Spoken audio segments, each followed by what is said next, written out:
अरे वाह वाह, तरबूजों को खाने में उतना मजा नहीं जितना तरबूजों को नष्ट करने में आ रहा है। यहाँ पर आकर मैंने कोई भी गलती नहीं की। यहाँ पर तो कितनी सारी फसलें खड़ी है खाने के लिए। वो सुअर जंगल से भाग कर आया था। वो प्रत्येक दिन लोगों की फसलों को बर्बाद कर रहा था।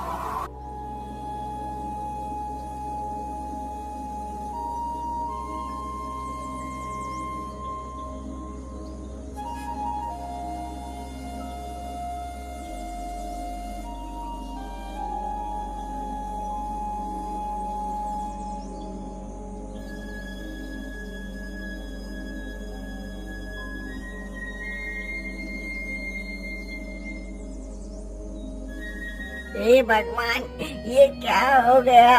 मेरे खेत के तो सारे तरबूज उस दुष्ट सुअर ने बर्बाद कर दिए। अब मैं क्या करूँगा? अपना पेट कैसे पालूंगा? इन तरबूजों को बेचकर ही मैं अपना घर चला रहा था, परंतु उस दुष्ट ने मेरा सारा खेत बर्बाद कर दिया।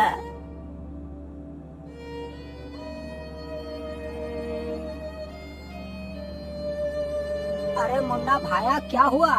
आप रो क्यों रहे हो? अरे मंगलू भाई, सब कुछ तो तुम्हारी आंखों के सामने ही है। उस दुष्ट सुअर ने मेरा सारा खेत बर्बाद कर दिया। मुन्ना किसान की यह बात सुनकर मंगलू थोड़ा सा सहम जाता है।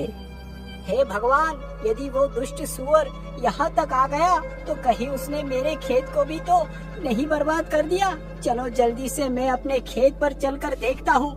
इतना सोचकर मंगलू अपने खेतों की तरफ जाता है तो देखता है उसकी सारी फसल एकदम ठीक है। हे भगवान, तेरा लाख लाख शुक्र है जो मेरा फसल सुरक्षित है। लेकिन इसमें इतना ज्यादा खुशी होने की जरूरत नहीं। यदि कल ही वो सुअर यहाँ आकर मेरा भी खेत नष्ट कर दे तो मैं क्या करूँगा? अरे नहीं नहीं, मैं ऐसा करता हूँ, मैं आज से ही अपनी खेत की रखवाली करता हूँ। मैं आज रात यहीं पर रुकूंगा।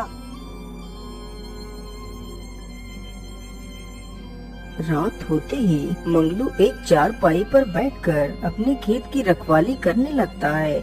उधर वह दुष्ट सुअर फिर से भोजन की तलाश में घूमने लगता है। इधर तो खाना दिखाई नहीं दे रहा। मैं ऐसा करता हूँ, उधर को ही चलता हूँ जहाँ कल ढेर सारे तरबूज खाए थे। इतना सोचकर सुअर उधर को ही चल देता है जिधर मुन्ना का खेत था। रास्ते में ही मंगलू का भी खेत पड़ता था जिसमें मंगलू ने खरबूजे बो रखे थे। अरे वाह, इधर से कितनी अच्छी खुशबू आ रही है। चलो इधर को ही चलता हूँ। वैसे भी कल तो मैंने तरबूज खाई ही थी, आज कोई नई चीज का स्वाद लेता हूँ। इतना सोचकर सुअर मंगलू के खेत की तरफ बढ़ता है। सामने से सुअर को आता देख मंगलू के पसीने छूट जाते हैं। अरे बाप रे बाप, इतना बड़ा सुअर! इसके दांत तो कितने पैने लग रहे हैं। ये तो कितना खतरनाक है। अरे हट हट, भाग जा, भाग दुष्ट सुअर, नहीं तो मैं तुझे मार डालूंगा। इतना बोलकर मंगलू डंडा लेकर सुअर की तरफ बढ़ता है, लेकिन सुअर मंगलू से बिल्कुल भी नहीं डरा। वहाँ से भागना तो दूर, सुअर और उल्टा मंगलू पर हमला करने के लिए आगे बढ़ता है और मंगलू को पूरे खेत में दौड़ाने लगता है। अरे अरे मूर्ख सुअर, तू यहाँ क्या कर रहा है? मेरे ही खरबूजे खाकर मुझ पर ही हमला कर रहा है। मुझे लगता है ये सुअर पागल हो गया है। अरे भागो!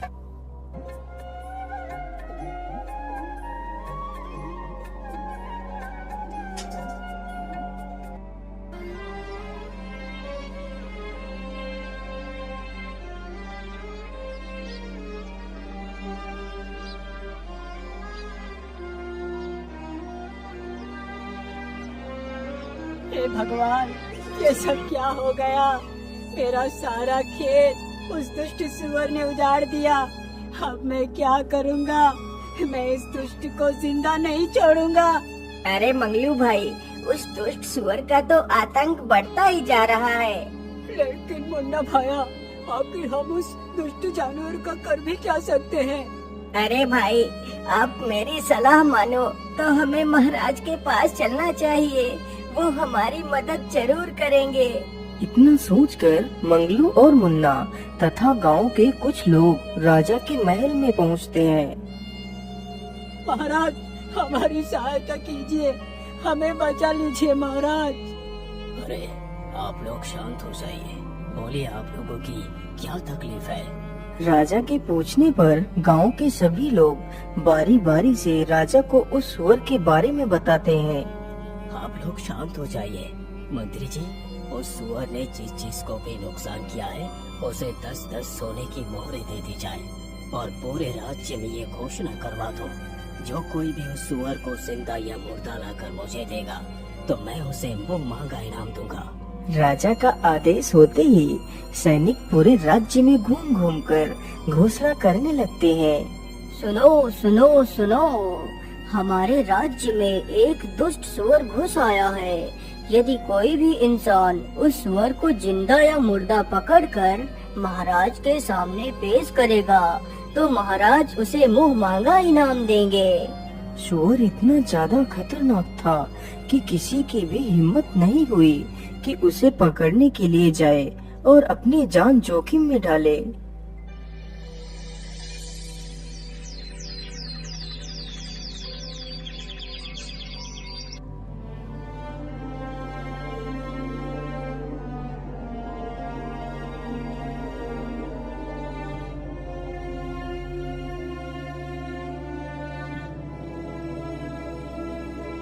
अरे मंत्री जी, क्या आपने राज्य में मेरी घोषणा नहीं सुनाई? अभी तक कोई भी व्यक्ति उस सुअर को पकड़ने के लिए क्यों नहीं आया? महाराज, मुझे क्षमा कीजिए, लेकिन मैंने पूरे राज्य में यह घोषणा करवाई थी। महाराज, मुझे लगता है वह सुअर बहुत खतरनाक है, इसलिए कोई भी व्यक्ति जानबूझकर अपनी जान को जोखिम में नहीं डालना चाहता। परंतु मंत्री जी, यदि ऐसा ही रहा तो वो सुअर हमारे पूरे राज्य का विनाश कर देगा। महाराज, उस सुअर को पकड़ना या फिर मारना किसी आम आदमी की बस की बात नहीं है। मंत्री जी, मुझे लगता है मुझे अपनी शर्त को बदलना होगा। इसीलिए मंत्री जी, तुम जाओ और पूरे राज्य में ये घोषणा कर दो, यदि कोई भी मुझे उस सुअर को जिंदा या मुर्दा पकड़ कर देगा तो मैं उसे अपना आधा राज्य तथा अपनी राजकुमारी की विवाह भी उसी वीर के साथ करवा दूंगा। सुनो सुनो सुनो, राजा ने अपनी शर्त बदल दी है। अब यदि कोई इंसान उस सुअर को जिंदा या मुर्दा लाकर राजा को देगा तो राजा उसे अपना आधा राज्य दे देगा तथा अपनी पुत्री का विवाह उसी के साथ कर देगा। सैनिक पूरे राज्य में यह घोषणा करते हैं। उन सैनिकों की बात दो भाई चुपचाप खड़े होकर सुन रहे थे। बड़े भाई का नाम राकेश तथा छोटे भाई का नाम भोला था। राकेश बड़े ही कुटिल स्वभाव का था, जबकि भोला तो मानो भोला ही था। वह दोनों बहुत ही गरीब थे। अरे भोला, क्या तुमने भी वही सुना जो मैंने सुना है? हाँ भैया, आपने एकदम ठीक ही सुना है। अब तो मैं ही उस सुअर को मार कर लाऊंगा और राजकुमारी से विवाह कर बन जाऊंगा इस राज्य का राजा। इसीलिए मैं तो चला महाराज के पास।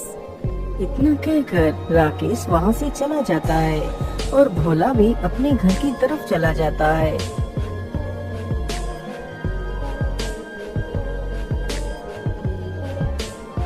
महाराज, मैं लाऊंगा उस दुष्ट सुअर को मारकर। राजकुमारी से तो सिर्फ मैं ही विवाह करूंगा। आप विवाह की तैयारी कीजिए महाराज, मैं जल्द ही वापस आऊंगा। इतना बोलकर राकेश जंगलों की तरफ चला जाता है। उधर उसका छोटा भाई भोला अपने बीमार पिता को सारी बात बताता है। पिताजी, इसके अलावा हमारे पास और कोई दूसरा रास्ता नहीं। ऐसे तिल मरने से अच्छा है कि कोई वीरता भरा कार्य करता हुआ मर जाओ। पुत्र, तुम ऐसा क्यों बोल रहे हो? तुम अपने आप को ही क्यों कोसते रहते हो? पिताजी, और मैं क्या करूं? एक बेटा होने का मैं कोई भी फर्ज नहीं निभा पा रहा। यदि मैं आपका दवाई भी नहीं ला पा रहा तो मैं कैसा बेटा हूं पिताजी? भैया तो कुछ भी नहीं करते, दिन भर इधर उधर घूमते रहते हैं। मैं अकेला घर नहीं चला पा रहा पिताजी, मैं क्या करूं? पुत्र, तुम दुखी मत हो, भगवान पर भरोसा रखो, सब कुछ ठीक हो जाएगा। पिताजी, यदि सचमुच भगवान सब कुछ ठीक कर देंगे तो मैं भगवान के सहारे ही उस दुष्ट सुअर को पकड़ने के लिए जाऊंगा। यदि ईश्वर ने चाहा तो मैं जरूर अपने मकसद में कामयाब होऊंगा। ठीक है बेटा, यदि तुम्हारी यही इच्छा है तो तुम जा सकते हो। जाओ पुत्र, ईश्वर तुम्हारी सहायता अवश्य करेगा। ठीक है पिताजी, अब मैं चलता हूँ।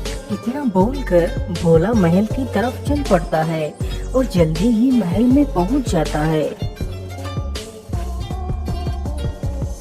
महाराज, मुझे आपकी शर्त मंजूर है। मैं लाऊंगा उस सुअर को। मुझे जाने की आज्ञा दी जाए महाराज। ठीक है पुत्र, तुम जा सकते हो। राजा की आज्ञा मिलते ही भोला एक तलवार लेकर जंगलों की तरफ निकल पड़ता है। उधर भोला का भाई राकेश पूरे जंगल में इधर उधर घूमता है, लेकिन उसे सुअर कहीं भी दिखाई नहीं देता। अरे बाप रे बाप, सुबह से घूमते घूमते तो मुझे दोपहर हो चुकी है, अभी तक मुझे वो सुअर दिखा ही नहीं दिया। इतना कहकर राकेश फिर आगे बढ़ता है और इधर उधर उस सुअर को ढूंढने लगता है।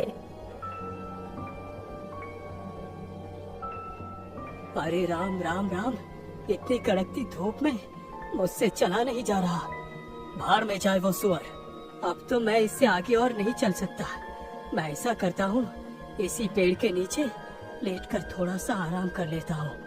इतना कहकर राकेश उसी पेड़ के नीचे लेटकर सो जाता है। उधर भोला बेचारा कड़कती धूप में ही उस सुअर को ढूंढता है। अरे रुक जाओ बेटा, मेरी बात सुनो। भोला जैसे ही पीछे मुड़कर देखता है तो उसके सामने एक बूढ़ा बौना आदमी खड़ा होता है, जिसके हाथ में एक तलवार होती है। बोलिए बाबा, आप मुझसे क्या कहना चाहते हैं? अरे बेटा, तुम तो कितने कठोर हो। इस कड़कती धूप में भी पैदल चलकर उस सुअर को ढूंढ रहे हो।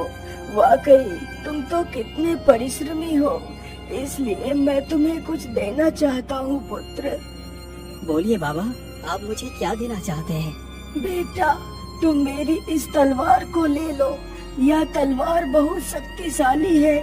इसके वार से आज तक कोई भी शत्रु नहीं बच पाया।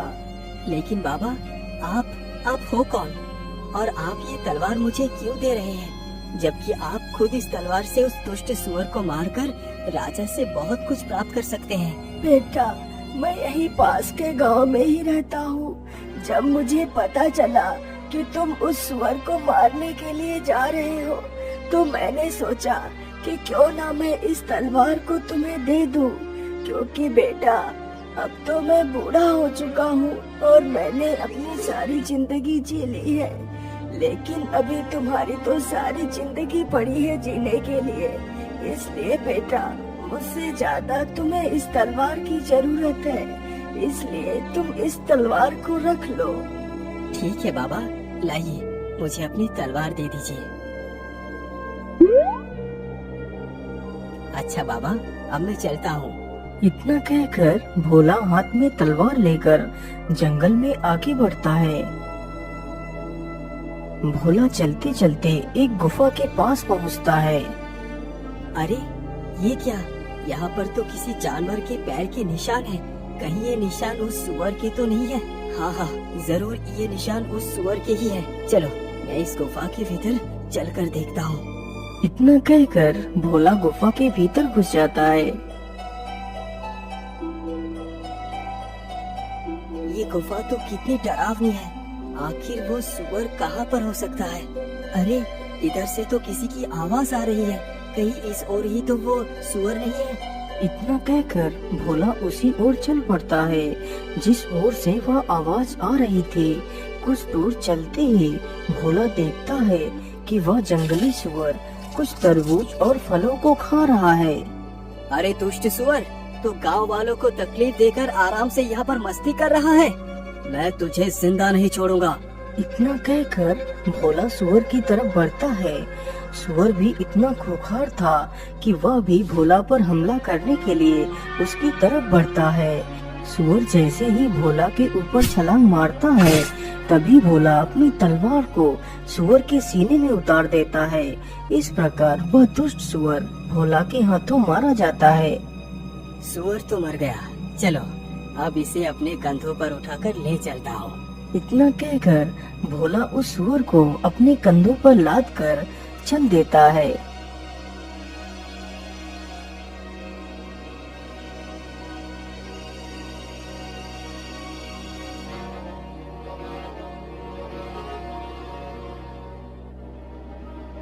भोला चलते चलते वहीं से गुजरता है जहाँ पर उसका बड़ा भाई एक पेड़ के नीचे लेटकर सो रहा था। अरे बड़े भैया तो यहाँ पर सोए हुए हैं। चलो मैं उन्हें जगाकर अपने साथ ले चलता हूँ। कहीं किसी जंगली जानवर ने इन्हें यहाँ पर देख लिया तो उन्हें नुकसान भी पहुँचा सकते हैं। अरे भैया उठिए और देखिए, मैं उस सुअर को मार कर ले आया हूँ। भोला के इतना बोलते ही राकेश की आंखें खुल जाती हैं। भोला के कंधों पर उस सुअर की लाश को देखकर राकेश की तो आंखें फटी की फटी रह जाती हैं। अरे भोला, तुमने अकेले ही इस सुअर को मार दिया। तुम तो कितने वीर हो। भैया ये सारा कमाल इस तलवार का है। लेकिन भोला, सारा कमाल इस तलवार का है, वो कैसे? मैं कुछ समझा नहीं। फिर भोला सारी कहानी अपने बड़े भाई को सुनाता है। ओ अच्छा, तो कमाल इस तलवार का है। मुझे कुछ भी करके इस सुअर को हथियाना होगा। यदि ये सुअर को लेकर राजा के पास पहुंच गया तो राजा का आधा राज्य तथा राजकुमारी इसकी हो जाएगी। अरे नहीं नहीं, मेरे जीते जी मैं ये कभी नहीं होने दूंगा। क्या हुआ भैया, आप कहाँ खो गए? अरे नहीं नहीं नहीं भाई, मैं ये सोच रहा था कि तुम इस सुअर का शिकार करके काफी ज्यादा थक गए होगे। तुम ऐसा करो, इसी पेड़ के नीचे लेटकर थोड़ा सा आराम करो। मैं अभी तुम्हारे लिए कुछ फल लेकर आता हूँ। तुम थोड़ा सा कुछ खा लो, फिर हम घर चलेंगे। ठीक है भैया, जैसी आपकी इच्छा।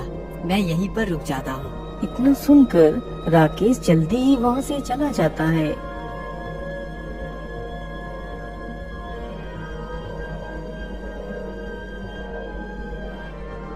राकेश चलते चलते एक आम के पेड़ के पास पहुँचता है। अरे वाह, इसमें तो कितने सारे आम लगे हुए हैं। चलो इसी में से कुछ आम तोड़ लेता हूँ। राकेश तुरंत ही एक पत्थर उठाता है और पेड़ पर फेंकता है तो कुछ आम टूटकर नीचे गिर जाते हैं।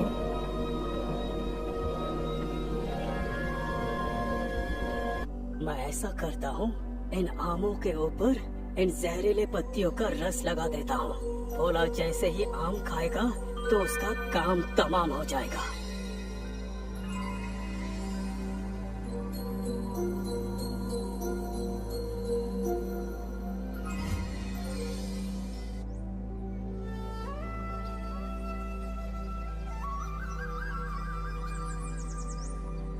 अरे भोला, उठो उठो, देखो मैं तुम्हारे लिए फल तोड़ कर ले आया हूँ। इतना सुनते ही भोला आंखें खोलकर देखता है तो उसके सामने कई सारे आम के फल रखे हुए होते हैं। तो भोला उसमें से एक आम का फल उठा लेता है। भैया आप भी खाइए ना, आप चुपचाप क्यों बैठे हैं? अरे नहीं नहीं भाई, मैं ये फल नहीं खा सकता। ये फल तो मैं सिर्फ तुम्हारे लिए लाया हूँ। मैं तो पेड़ के पास बैठकर ढेर सारे फल खा कर आया हूँ। अब तो मेरे पेट में बिल्कुल भी जगह नहीं बची है कि मैं कुछ और खाऊं। अच्छा ठीक है भैया, मैं कुछ फल खा लेता हूँ और कुछ फल पिताजी के लिए भी ले चलता हूँ। भोला तुरंत ही आम के फलों को खाने लगता है। भोला ने अभी मुश्किल से एक ही आम का फल खा पाया था।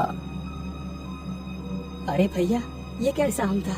इसे खाकर तो मुझे चक्कर से आने लगे हैं। इतना कहकर बेचारा भोला जमीन पर गिर जाता है। अरे वाह वाह, भोला तो गया काम से। अब तो मैं बनूंगा राजा। चलो मैं ऐसा करता हूँ, इसकी लाश को कहीं दूर झाड़ियों में दफना देता हूँ।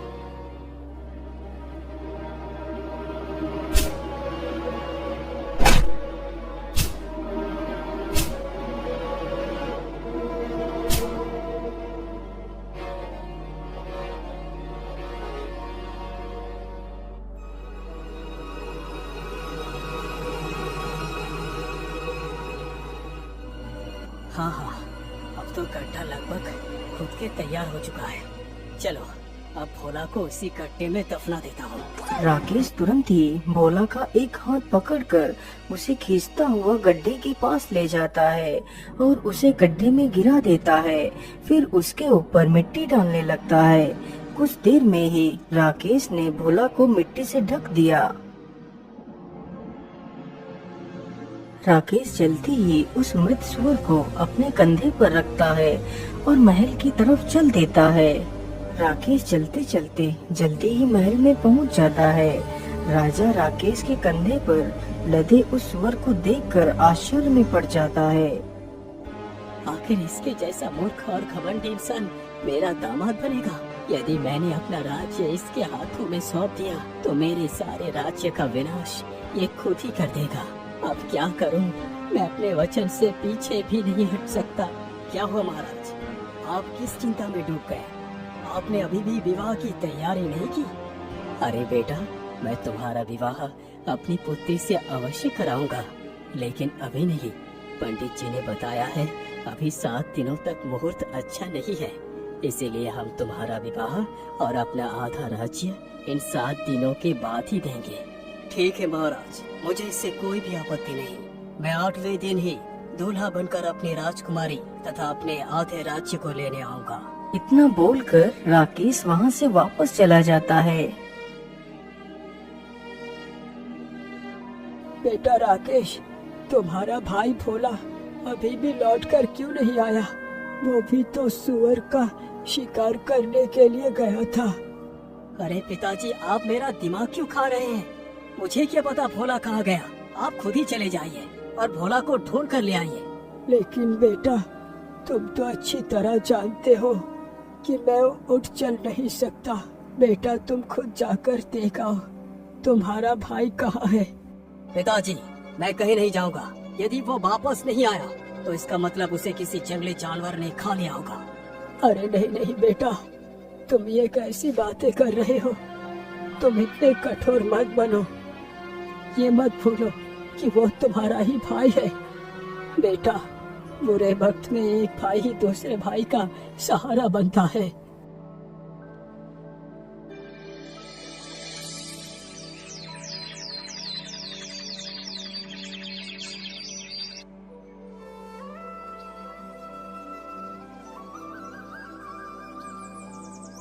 महाराज, 7 दिन तो गुजर गए।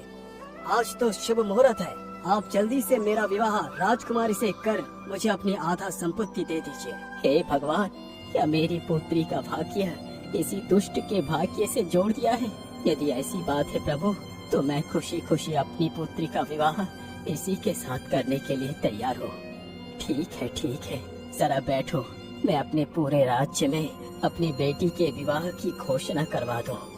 मंत्री जी, जाइए और राजकुमारी के विवाह की घोषणा करवा दीजिए और कह दीजिए कि सभी लोग जल्दी से जल्दी राजकुमारी के विवाह में शामिल हो। सुनो सुनो सुनो, राजा की पुत्री का आज विवाह है, इसलिए सभी लोग राजा के महल में जल्दी से जल्दी पहुंच जाइए।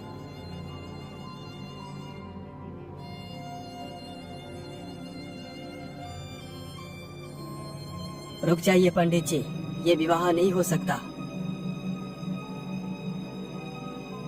अरे भोला बेटा, तुम कहाँ से आ गए? तुम तो मर गए थे।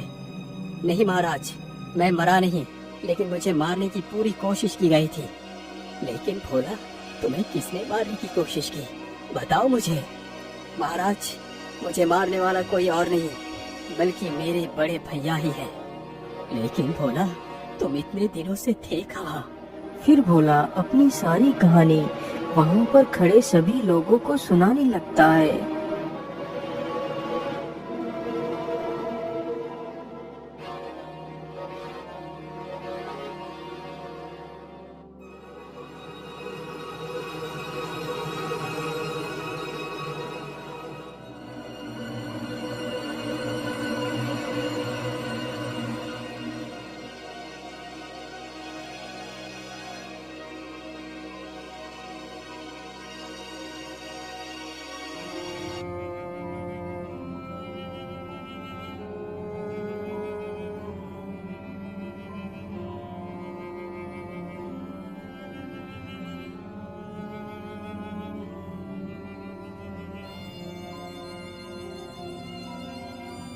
अरे मेरी एक बकरी कहाँ चली गई? अभी तो मेरी दोनों बकरियां यहाँ पर घास खा रही थी, लेकिन अचानक से कहाँ चली गई? तभी चरवाहे की नजर अपनी बकरी के ऊपर पड़ती है, जो बकरी उसी स्थान पर घास खा रही थी जहाँ कुछ देर पहले राकेश ने अपने भाई भोला को दफनाया था। अरे मेरी बकरी तो वहाँ पर है, चलो उसे वहाँ से इधर को ले आता हूँ। इतना कहकर चरवाहा अपनी बकरी को हाँकने के लिए जाता है तो देखता है कि वहाँ पर ताजी मिट्टी खुदी हुई पड़ी है। उसी मिट्टी के भीतर से एक हाथ बाहर निकला हुआ है। राकेश ने जल्दबाजी में अपने भाई को दफनाया था तो उसका एक हाथ मिट्टी के बाहर ही रह गया था। यह देखकर तो चरवाहा काफी डर जाता है। अरे राम राम राम, ये हाथ किसका है? चरवाहा जल्दी से उस हाथ को पकड़कर देखता है। अरे ये इंसान तो जिंदा है, इसकी तो सांसें चल रही है। चलो मैं जल्दी से इसे बाहर निकाल लेता हूँ। चरवाहा बिना देर किए हुए जल्दी जल्दी से मिट्टी को हटाने लगता है और भोला को बाहर निकाल लेता है।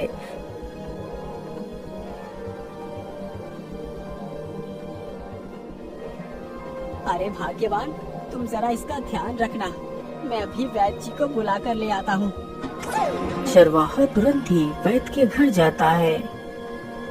वैद्य जी, जल्दी से हमारे साथ चलिए, मुझे एक युवक बेहोशी की हालत में मिला है, आप जल्दी से चलकर उसे देख लीजिए। चरवाहे की यह बात सुनकर वैद्य उसके घर जाकर देखता है तो भोला की सांसें चल रही होती हैं, लेकिन उसे होश नहीं आया हुआ होता है। अरे भाई, मैं तुम्हें एक औषधि देता हूँ, तुम उस औषधि को पीसकर रोज इसके तलवों पर मलना। यदि ईश्वर ने चाहा तो यह युवक जल्दी ही ठीक हो जाएगा।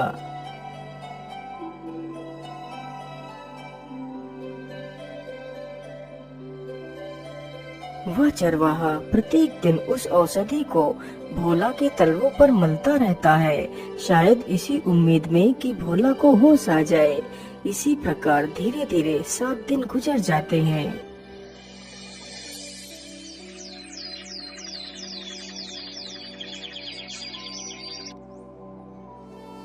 अरे भाग्यवान, तुम कहाँ हो? तुम कहाँ हो भाग्यवान? अरे क्या हुआ? आप इतना हाँफ क्यों रहे हैं? बताइए क्या बात है? अरे भाग्यवान, आज राजा की पुत्री का विवाह है और जिसके साथ राजकुमारी का विवाह होने जा रहा है उसका नाम राकेश है। तुम जल्दी से तैयार हो जाओ, हमें अभी निकलना है। उन दोनों पति पत्नी की यह बातें जब भोला के कानों में पड़ती हैं तो उसे होश आ जाता है। अरे भाग्यवान, देखो इसे होश आ गया, हमारे मेहनत रंग लाई। भाग्यवान, तुम कौन हो युवक और तुम्हारा क्या नाम है? फिर भोला अपनी सारी दास्तान उस चरवाहे को सुनाता है। तो इसका मतलब धन के लालच में आकर तुम्हारे भाई ने ही तुम्हें मारने की कोशिश की। अरे भाग्यवान, तुम सुनती हो, आज तक मैं यही कहता रहा कि काश मेरा भी कोई भाई होता, लेकिन भाग्यवान, क्या भाई ऐसे होते हैं जो जरा से पैसे के लालच में अपने ही भाई का गला घोट देते हैं? यदि भाई ऐसे होते हैं तो ठीक है भाग्यवान कि मेरा कोई भाई नहीं है, मैं तो बिना भाई के ही ठीक हूँ। शांत हो जाओ पुत्र, तुम्हारे दुष्ट भाई को इसकी सजा जरूर मिलेगी और राजकुमारी के साथ तुम्हारा ही विवाह होगा और तुम ही बनोगे इस राज्य के राजा। सिपाही, इस दुष्ट को लेकर जाओ और फांसी पर चढ़ा दो। भैया, मुझे माफ कर दो, मैं धन के लालच में आकर ये भूल चुका था कि तुम मेरे ही भाई हो। मैंने तुम्हें मारने के लिए कोई कसर नहीं छोड़ी। इसकी सजा तो मुझे मिलनी ही चाहिए, लेकिन मेरे भाई, हो सके तो मेरी भूल को क्षमा कर देना। यदि तुमने मुझे क्षमा नहीं किया तो मैं मरकर भी तड़पता रहूंगा। चलो सैनिकों, मैं आपके साथ चलने के लिए तैयार हूँ। रुक जाओ सैनिकों, छोड़ दो मेरे भाई को। अरे बेटा, तुम ये क्या कर रहे हो? तुम अपने कातिल पर रहम दिखा रहे हो। महाराज, मुझे क्षमा कर दीजिए। मैं मानता हूँ कि मेरे भाई ने जो भी किया है वो बहुत गलत था, लेकिन उसने अपनी गलती को स्वीकार लिया है। महाराज, जो गलती उसने की वो गलती मैं नहीं कर सकता। अपने आंखों के सामने ही अपने भाई को मरता हुआ भला कौन देख पाएगा। यदि मेरे साथ मेरे भाई ही नहीं रहा तो ये राज्य पाठ धन संपत्ति किस काम की। इसीलिए महाराज मैं आपसे विनती करता हूँ कि आप मेरे भाई को क्षमा कर दीजिए, उसे बख्श दीजिए महाराज। भोला तुम महान हो भोला। तुम मेरे आधे राज्य नहीं बल्कि तुम्हें पूरे संसार का राजा बना दिया जाए तो वो भी गलत नहीं होगा। तुम एक राजा बनने के योग्य हो, इसीलिए तुम्हें आज से ही अपने राज्य का राजा घोषित करता हूँ। फिर बड़े धूमधाम से भोला का विवाह राजकुमारी के साथ कर दिया जाता है और भोला को ही उस राज्य का राजा बना दिया जाता है। कहानी अच्छी लगे तो सब्सक्राइब कीजिए।